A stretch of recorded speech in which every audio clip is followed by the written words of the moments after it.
आज आपण diet food करूया।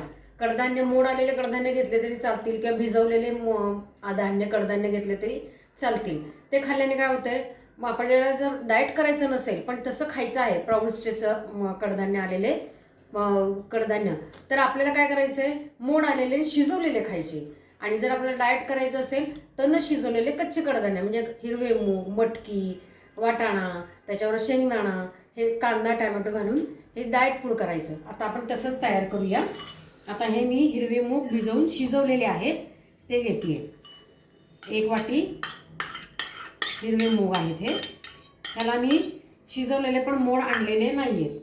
त्याच्यानंतर शेंगदाणे घेणार आहे, हे भाजलेले शेंगदाणे साल काढलेले आहेत, त्यांनी प्रोटीन्स भरपूर मिळतं। हे टोमॅटो, बारीक चिरलेला टोमॅटो घ्यायचा। पुन्हा कांदा घ्यायचा, एक बारीक चिरलेला कांदा घेतलेला आणि कोथिंबीर।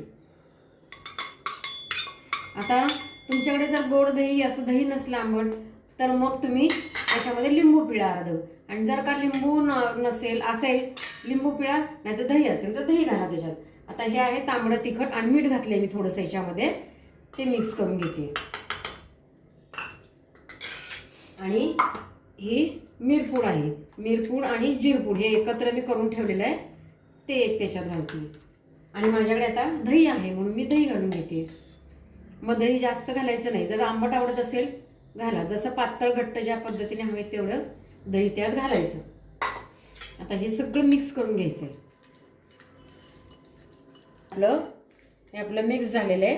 हे डाएट फूड खायला छानच आहे। जेव्हा तुम्हाला बारीक व्हायचं असेल तेव्हा हे न शिजवता कच्चं खायचं, आणि जर तुम्हाला आहे अशी तब्येत चांगली ठेवायची असेल तर शिजवून खायचं।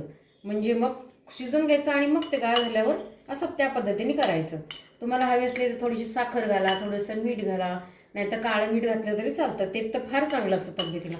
हे अशा पद्धतीने हे डाएट फूड खाऊन घ्यायचं आणि हेल्दी राहायचं। लाईक, शेअर आणि सबस्क्राईब करायचं।